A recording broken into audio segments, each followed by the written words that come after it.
Voici le culte qui fait renaître en nous le désir et l'attente. Voici ce temps où Dieu nous précède, où il nous invite au calme et à l'écoute. Voici le culte où la parole de Dieu ouvre à nouveau un espace dans notre vie pour accueillir et pour aimer, pour recevoir et pour donner. C'est le temps de la grâce, c'est le temps de la paix en Jésus-Christ ressuscité. Bienvenue à vous tous qui avez répondu à l'invitation du Seigneur, soit en vous déplaçant ici, soit en vous connectant. L'Esprit Saint nous relie tous, il nous relie aussi avec nos frères et sœurs qui sont actuellement à Maincourt et avec tous les enfants de Dieu qui, partout dans le monde, le prient et chantent ses louanges. Oui, le Seigneur est digne de louange, il est digne de confiance et nous chantons sa fidélité. Sans fin, Seigneur, je chanterai ton amour, d'âge en âge, je proclamerai ta fidélité. Oui, je dis, ton amour est établi pour toujours, et ta fidélité est plus ferme que les cieux. Les cieux célèbrent tes merveilles, et l'assemblée des croyants ta fidélité. Seigneur, Dieu de l'univers, qui est puissant comme toi? C'est l'amour qui rayonne de toi. Heureux le peuple qui saura t'acclamer. Tout le jour à ton nom, il se réjouira. Amen. Et je vous invite à poursuivre notre louange avec le cantique 255.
Nous sommes remplis de reconnaissance parce que nous avons reçu cet amour qui déborde partout dans le monde. Dieu nous aime et c'est pour cela qu'il veut que nous soyons le meilleur de nous-mêmes, que nous vivions dans sa paix. Et pour cela, il nous a donné sa loi comme chemin de liberté. Écoutons-la par l'intermédiaire de l'apôtre Paul. Vous avez été appelés à être libres. Seulement, ne faites pas de cette liberté un prétexte pour vivre selon les désirs de votre propre nature. Au contraire, laissez-vous guider par l'amour pour vous mettre au service les uns des autres. Car toute la loi se résume dans ce seul commandement: aime ton prochain comme toi-même. Oui, Dieu nous aime et lorsque nous aimons à notre tour, c'est là que nous sommes à notre juste place et cela nous fait beaucoup de bien. Mais notre propre nature, comme dit l'apôtre Paul, elle persiste. Elle veut toujours avoir la première place et elle veut que nous nous aimions nous-mêmes. Père, pardonne-nous. Tu as mis sur nos chemins des affamés et nous n'avons songé qu'à notre faim. Tu as mis sur nos chemins des assoiffés de tendresse et nous sommes restés attentifs au seul battement de nos cœurs. Tu as mis sur nos chemins des frères et des sœurs à consoler et nous n'avons pleuré que sur nous-mêmes. Tu as mis sur nos chemins des petits à soutenir et nous n'avons porté que nos pauvres fardeaux. Tu as mis sur nos chemins tous les sanglots du monde et nous n'avons pensé qu'à nos succès et à nos joies. Père, pardonne-nous. Donne-nous de pouvoir offrir désormais le pain, l'espérance et la joie à ceux qui croiseront nos routes. Amen.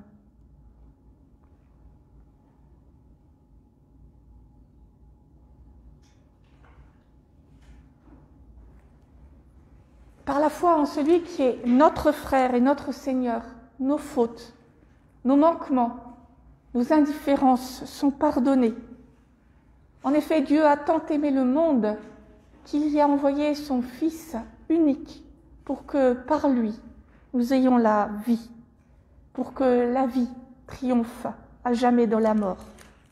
Que Dieu nous mette au cœur l'assurance de son pardon et qu'il nous donne de marcher ensemble vers son royaume. Je vous invite à vous lever pour chanter notre reconnaissance.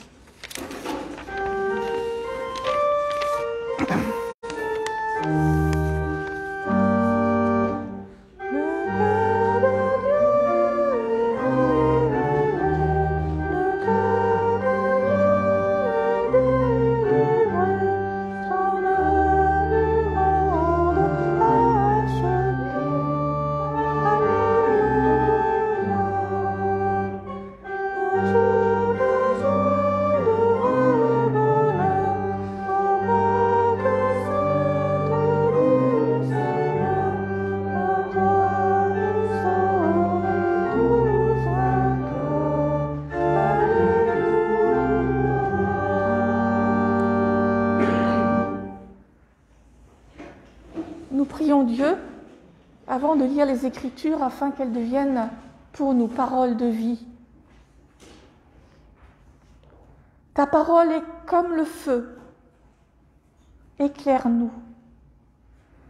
Ta parole est comme l'eau, rafraîchis-nous.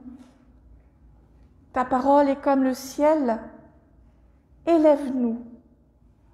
Ta parole est comme la terre, enracine-nous.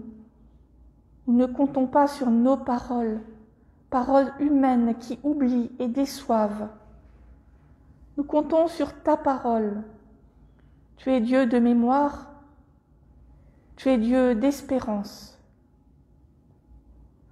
Père, envoie sur nous ton esprit, afin que les paroles humaines que nous allons entendre deviennent pour nous paroles de vie, porteuses de joie et d'espérance.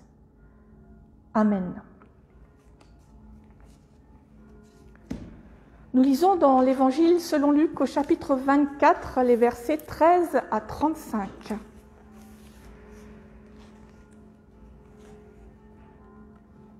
Or, ce même jour, 2 d'entre eux se rendaient à un village du nom d'Emmaüs, à 60 stades de Jérusalem.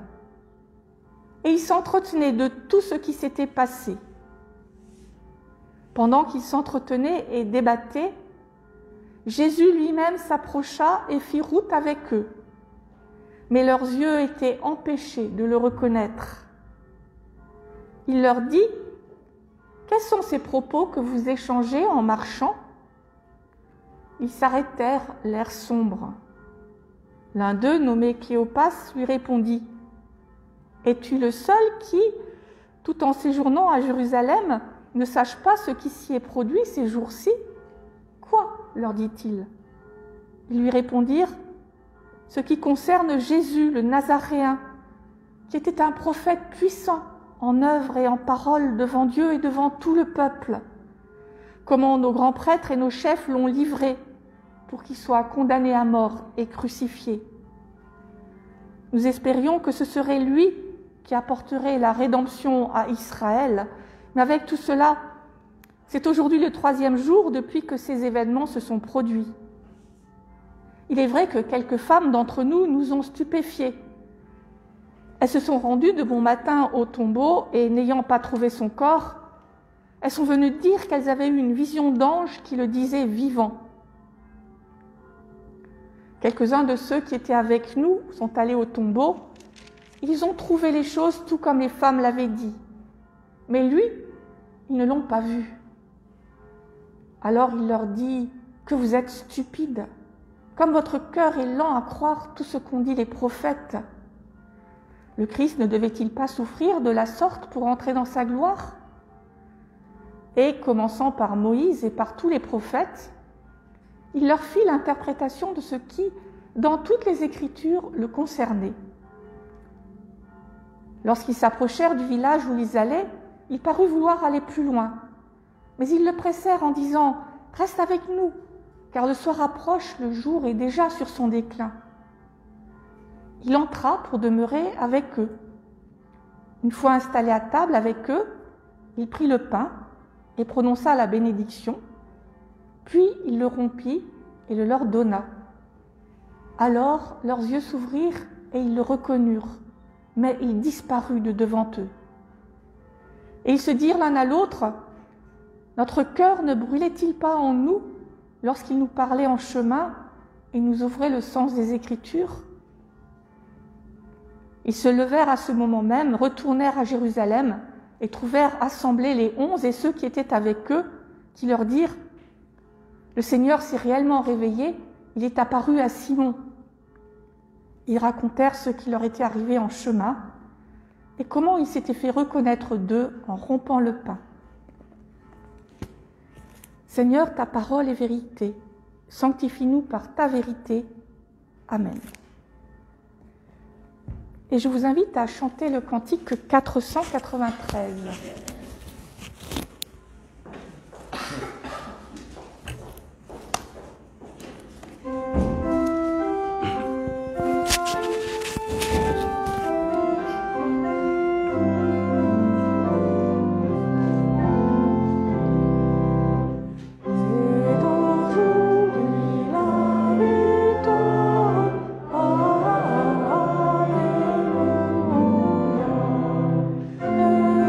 Jésus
Frères et sœurs, tous ceux qui ont Internet ont reçu le mail qui vous a expliqué que nous entamons une réflexion en Église sur ce qu'est la mission de l'Église et quel ministère il lui faut aujourd'hui pour la mission de demain.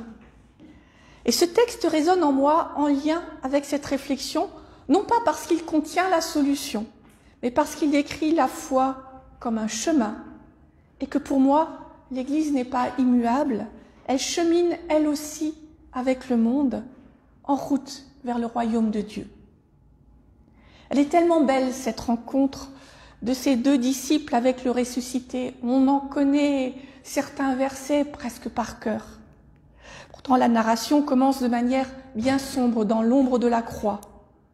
Les deux disciples qui repartent chez eux, ont perdu toute espérance. Et la fin du passage les montre remplis de joie, retournant à Jérusalem témoigner de celui qu'ils ont rencontré. S'agit-il simplement d'un récit d'apparition? Je ne le crois pas, parce que le chemin est essentiel dans ce récit, bien plus que l'apparition, puisque Jésus ne leur apparaît comme Jésus que lorsqu'il a finalement disparu. Cela n'a donc rien à voir avec les apparitions qui vont succéder. Pour moi, Emmaüs décrit un des chemins qui mènent à la foi. Luc écrit bien sûr ce récit pour qu'il soit lu. C'est évident, et dans ce récit, il nous parle des Écritures. Mieux encore, avec ce récit des disciples, il nous relate pour la première fois un témoignage au second degré de ce qui s'est passé. Le lecteur l'a déjà lu en direct, ces femmes qui vont au tombeau, etc. Et voilà que Luc le fait redire et interpréter par son personnage. On aurait pu lire Cléopas lui raconta tout ce qui s'était passé ces derniers jours. Alors pourquoi le faire redire tout dans l'ordre exactement? Donc Jésus fait raconter à ses deux disciples, procédé psychologique bien sûr, pour pouvoir interpréter un événement, il faut le mettre à distance. Tant qu'on est plongé dedans, pas d'interprétation possible. Une des manières de le faire est de le raconter. En devenant narrateur, on met des mots sur les émotions, on ordonne les événements pour qu'ils soient compréhensibles à l'autre et donc dans une certaine manière à soi-même. Procédé narratif pour Luc également, qui lui permet à la fois d'annoncer l'évangile dans son écrit et d'anticiper le livre des Actes. Cela lui permet aussi de montrer que raconter exactement et dans l'ordre, comme il le fait depuis le début de l'évangile, ne sert à rien si la foi n'est pas là. Les deux disciples ont bien compris et résumé la vie et la mort de Jésus. Jésus, le Nazaréen, a été un prophète puissant en œuvre et en parole. Le témoignage des deux est fidèle, tout comme leur récit de ce qui s'est passé plus tôt ce matin-là. Il est clair qu'ils se placent sur le même plan que les autres, ceux qui n'ont pas cru les femmes. Mais lui, conclut-il, ils n'ont pas vu. Ils n'ont pas vu. Ils n'ont pas vu qui? Est-ce qu'ils n'ont pas vu le corps de Jésus? Est-ce qu'ils n'ont pas vu le Christ ressuscité? Absence donc, pour ces deux disciples, de celui qui est présent à leur côté sans qu'ils puissent le reconnaître. Les femmes, personne ne les a crues, en tout cas au départ, et ça c'est intéressant pour notre chemin de foi. Ni le témoignage des femmes, ni le compagnonnage avec l'homme de Nazareth ne les mènent à la foi. Pourtant, nous savons bien que le témoignage de ceux qui nous ont précédés peut amener à la foi. Que manquait-il donc à ces deux disciples? Or Jésus se fâche, il leur reproche leur lenteur à croire ce qu'ont dit les prophètes. Et en commençant par Moïse, puis tous les prophètes, il leur fit l'interprétation, le mot grec veut dire traduire, ce qui le concernait dans toutes les Écritures. Quelles Écritures? La loi et les prophètes, donc une bonne partie de l'Ancien Testament, c'est normal parce que quand Jésus meurt, évidemment, il n'y a pas de Nouveau Testament. Mais la question se complique quand nous essayons de trouver les passages qui concernent incontestablement Jésus dans l'Ancien Testament. En effet, rien n'est dit dans le texte des Écritures qui doivent éclairer les disciples. Cela interroge. Pourquoi Luc ne dit-il rien de ces passages? Ne serait-ce pas parce qu'il n'y en a pas de particulier en fait, pas de précis? Ne serait-ce pas parce qu'on peut rencontrer le Christ, comprendre ce qu'il signifie pour nous partout dans les Écritures? Ne serait-ce pas que cela ne suffit pas, qu'il faut d'autres Écritures pour trouver la foi?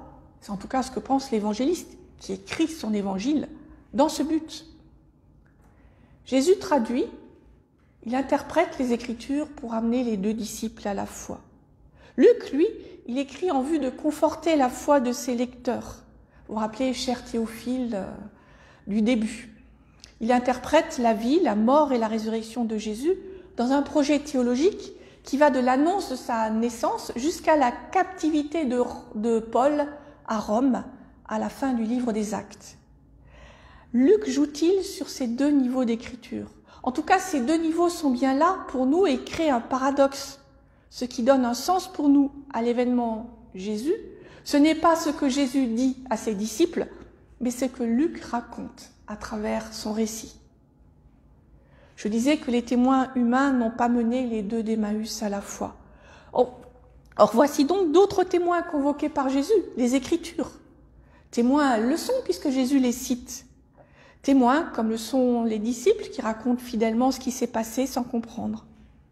Mais force est de constater que les efforts pédagogiques du Christ ressuscité n'ont pas plus d'effet que les annonces de la passion de l'homme de Nazareth qui avait déjà expliqué qu'il fallait qu'il souffre pour être glorifié. Les Écritures ne sont manifestement pas de bons témoins. Et ça, c'est fort ennuyeux pour nous protestants qui estiment que seule la Bible permet l'accès à la révélation. Quelle peut être l'autorité des Écritures si elles ne mènent pas à la foi? Quel témoignage rendent-elles? Puis les disciples invitent Jésus à entrer dans la maison. Pas seulement, si tu veux, tu peux rentrer, mais ils insistent, le texte dit, ils le pressent d'entrer. Et voilà une étape importante du récit. Il ne faut pas nécessairement avoir la foi pour inviter le Christ dans nos vies, mais pour que notre foi soit une foi vivante, il faut l'avoir invité. Comme si cette porte métaphoriquement ouverte permet enfin à la foi de s'ancrer en nous. Paradoxe enfin, il y en a beaucoup dans le texte, pendant ce repas qui ressemble tant à la scène, au moment où Jésus se rend visible à leurs yeux, il disparaît. Paradoxe de la résurrection qui rend le Christ présent aux croyants qui ne peuvent plus le voir. Quelque chose a changé pour ces deux disciples. Cette reconnaissance leur permet de porter un regard neuf sur les événements passés, sur le tombeau de vide, bien entendu, mais aussi sur ce chemin qu'ils ont parcouru sans comprendre et sans reconnaître Jésus. Et ils se dirent l'un à l'autre, notre cœur ne brûlait-il pas en nous lorsqu'il nous parlait en chemin et nous ouvrait le sens des Écritures? Ce feu qu'ils avaient dans leur cœur, l'avaient-ils vraiment ressenti au moment où Jésus parlait? Peut-être, mais ils ne l'avaient pas reconnu pour ce qu'il était, l'action du Christ ressuscité dans leur cœur, ou l'anticipation de l'Esprit Saint. Anticipation parce que pour Luc, l'Esprit ne se manifestera par des langues qui ressemblent à du feu qu'à partir de la Pentecôte. Puis au moment où ils reconnaissent Jésus, tout se met en place. Les Écritures deviennent alors témoins pour eux. 3 éléments sont donc nécessaires, l'Écriture, le Saint-Esprit et notre invitation au Christ dans nos vies. Alors la foi surgit, alors la Bible devient témoin, alors l'Écriture fait autorité pour nous, elle devient le réceptacle de la parole de Dieu. Calvin disait que pour que la Bible devienne parole de Dieu, pour nous, il fallait nécessairement le témoignage intérieur du Saint-Esprit. Et c'est exactement ce qui se passe dans ce passage que Luc nous raconte. Tant mieux, Calvin ne disait pas de bêtises, c'est rassurant. Le témoignage intérieur du Saint-Esprit. Encore le mot témoignage. C'est normal quand on parle de l'Esprit Saint parce qu'il ne vient à nous que pour témoigner du Christ, nous le révéler. Christ qui est, je vous le rappelle, parole de Dieu. Témoignage intérieur, car si tout nous est donné, encore faut-il qu'on en prenne conscience. Et cette conscience n'a rien de raisonnable. Elle est de l'ordre de la rencontre, nous dit Luc. On peut réfléchir tant qu'on veut. Si on n'ouvre pas son cœur, il ne se passe rien. Mais quand on l'a ouvert, alors l'Écriture est témoin pour nous du Christ ressuscité. Puisque nous avons ouvert notre porte au Christ, il est entré dans nos vies. Et les Écritures prennent sens. Alors les témoins du passé comme du présent confortent notre foi. Alors l'Esprit Saint nous guide, chacun et tous ensemble, sur ce chemin de foi qui nous conduit à devenir témoins, nous aussi. Nous suivons l'exemple des deux d'Emmaüs qui retournent à Jérusalem pour partager la nouvelle avec les autres disciples. Ils n'attendent pas le lendemain, comme cela aurait été logique. Ils repartent le soir même pour partager cette bonne nouvelle avec les autres disciples de Jésus. Oui, ce chemin parcouru sans qu'il l'ait reconnu avec Jésus, c'est aussi notre chemin en sa compagnie. Quelle est la mission de l'Église? Au fond, les mots n'ont pas changé au cours des siècles. L'Église rend témoignage de l'Évangile, de la bonne nouvelle de Jésus-Christ. Ce qui change, c'est le monde auquel ce témoignage est adressé. Ce qui change aussi, c'est ce que signifie le mot « Église ».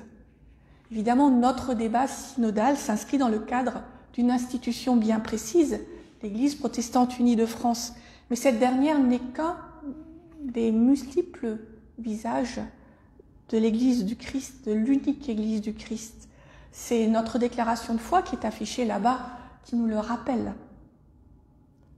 L'unique Église de Jésus-Christ, l'Église que Calvin et d'autres appellent l'Église invisible, nul n'en connaît la composition. Du temps des disciples d'Emmaüs, elle n'est pas constituée, bien sûr.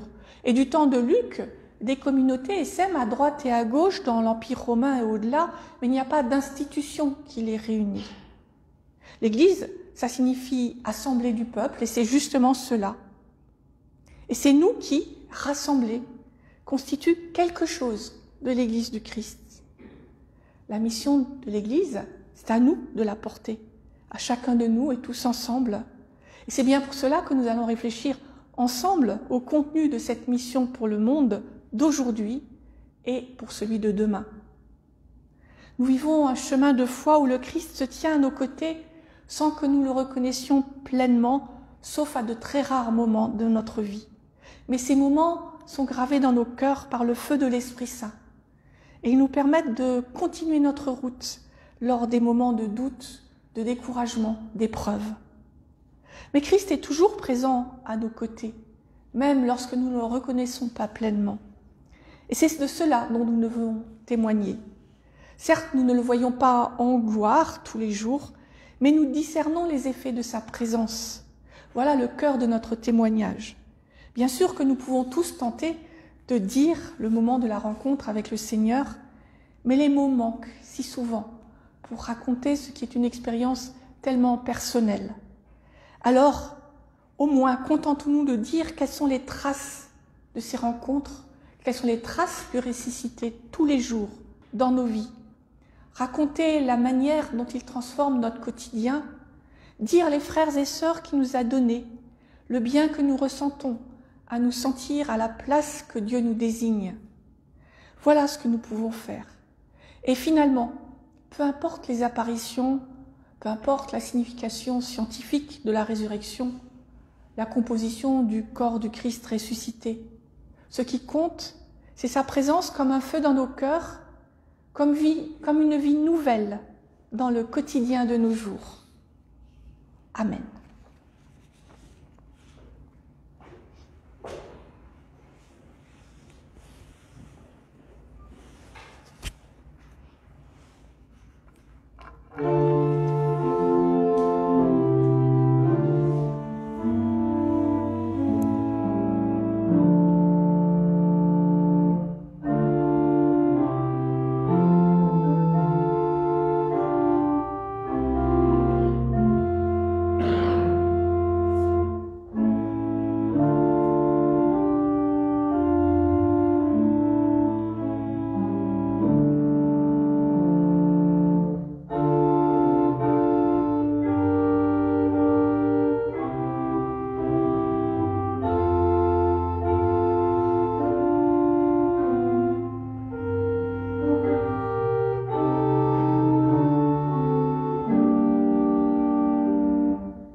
Je vous invite à vous lever pour confesser notre foi. Nous croyons en un seul Dieu, Père, Fils et Saint-Esprit. Dieu est amour. Nous louons Dieu le Père qui a créé l'univers et le maintient en vie. Il a fait de nous ses fils et ses filles pour partager sa joie, pour vivre ensemble dans la justice et la paix, prenant soin les uns des autres, ainsi que de ce monde qui est le sien. Proclamons Jésus-Christ, Dieu le Fils. Né de Marie par la puissance de l'Esprit, il est devenu l'un d'entre nous, partageant notre vie et notre mort. Il a manifesté la compassion et la miséricorde de Dieu, donnant espoir aux humains en déclarant le pardon du péché et en offrant guérison et plénitude à tous. Par sa mort sur la croix et par sa résurrection, il a triomphé du mal. Jésus est le Seigneur de la vie et de toute la création. Nous avons confiance en Dieu le Saint-Esprit qui nous unit au Christ et donne la vie à l'Église. Il nous conduit à la repentance et nous donne l'assurance du pardon. L'Esprit nous guide dans notre compréhension de la Bible, nous renouvelle par les sacrements et nous appelle à servir Dieu dans le monde. Nous nous réjouissons du don de la vie éternelle. Nous avons une ferme espérance de ressusciter en Christ et nous attendons son retour. Il viendra juger le monde. Alors toutes choses seront faites nouvelles et la création se réjouira en adorant le Père à travers le Fils dans la puissance du Saint-Esprit, un seul Dieu, béni à jamais. Amen. Et je vous invite à chanter le cantique 614.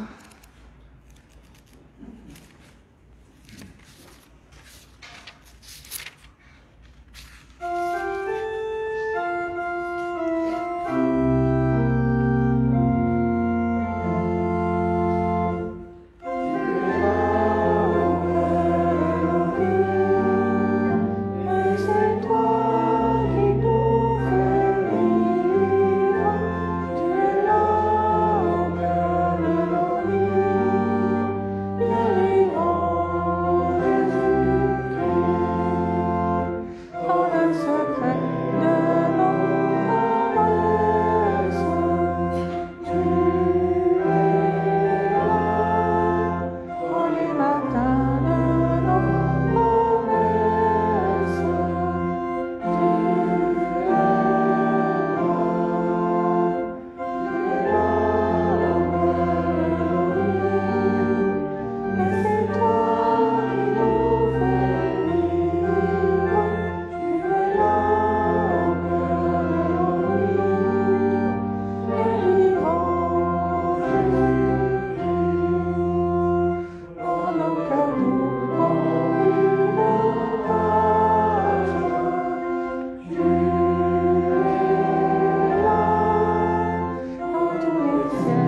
c'est le moment des annonces.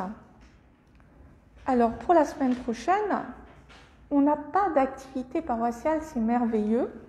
Je vais avoir mes petits-enfants 48 heures, donc c'est très bien. Dimanche prochain, c'est Alain Redslob, qui est un prédicateur de Saint-Quentin en Yvelines, qui viendra assurer le culte. J'avais, il y a l'année dernière, envisagé en fait d'aller en Alsace. Encore en janvier, je me disais que je pourrais y aller voir mon père, continuer à ranger l'appartement. Donc, j'ai quand même gardé M. Redslob qui va pouvoir vous découvrir et vous allez pouvoir le découvrir. Lundi prochain, donc pas demain, mais le 26, nous avons une rencontre par Zoom qui est prévue pour commencer à discuter du sujet synodal. On n'a pas le choix, puisqu'on ne peut pas se réunir au temple, sauf pour des célébrations.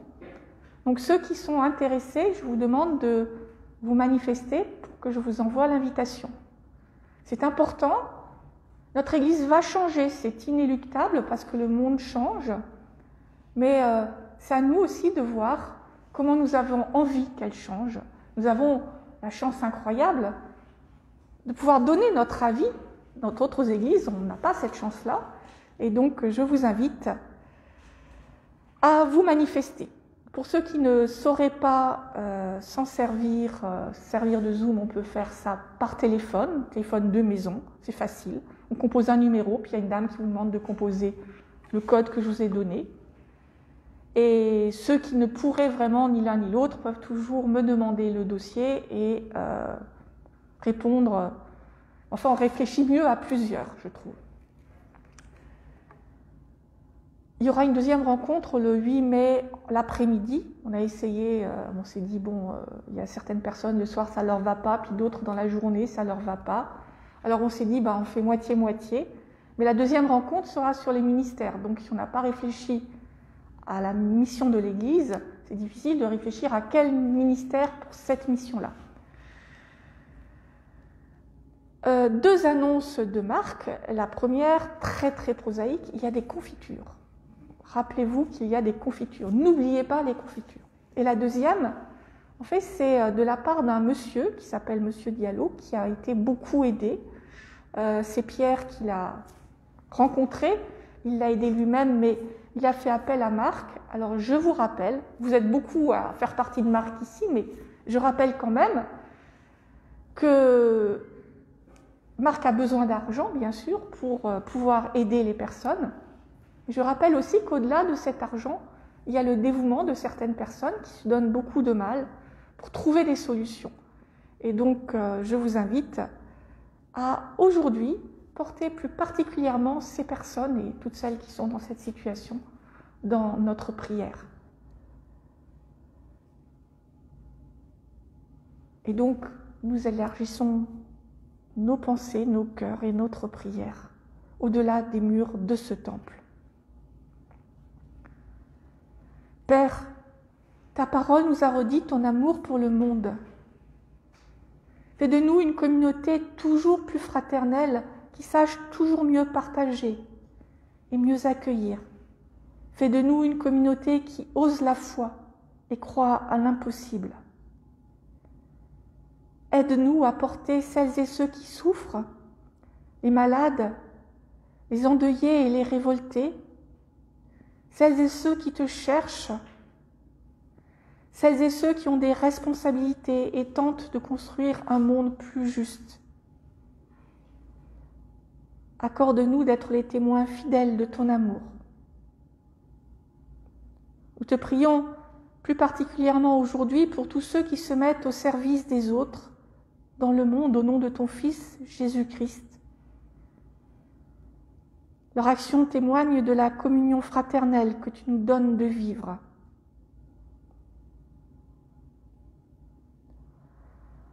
Nous te prions pour ton Église, qu'elle agisse dans le monde pour rappeler ta justice et ton évangile, qu'elle proclame à temps et à contre-temps que l'être humain et sa dignité sont plus importants que la course aux richesses et au pouvoir. Qu'elle rappelle que nous vivons dans un monde que Dieu a jugé bon et que nous n'avons pas le droit de le piller ou de le laisser de côté dans le projet de Dieu pour le monde, parce que nous ne sommes qu'une partie de ce monde. Nous te le demandons au nom de ton Fils, Jésus-Christ, notre frère, qui nous a appris à te dire cette prière qui nous rassemble tous. Notre Père qui es aux cieux, que ton nom soit sanctifié, que ton règne vienne, que ta volonté soit faite sur la terre comme au ciel. Donne-nous aujourd'hui notre pain de ce jour. Pardonne-nous nos offenses, comme nous pardonnons aussi à ceux qui nous ont offensés, et ne nous laisse pas entrer en tentation, mais délivre-nous du mal, car c'est à toi qu'appartiennent le règne, la puissance et la gloire, au siècle des siècles. Amen. Je vous invite à vous lever.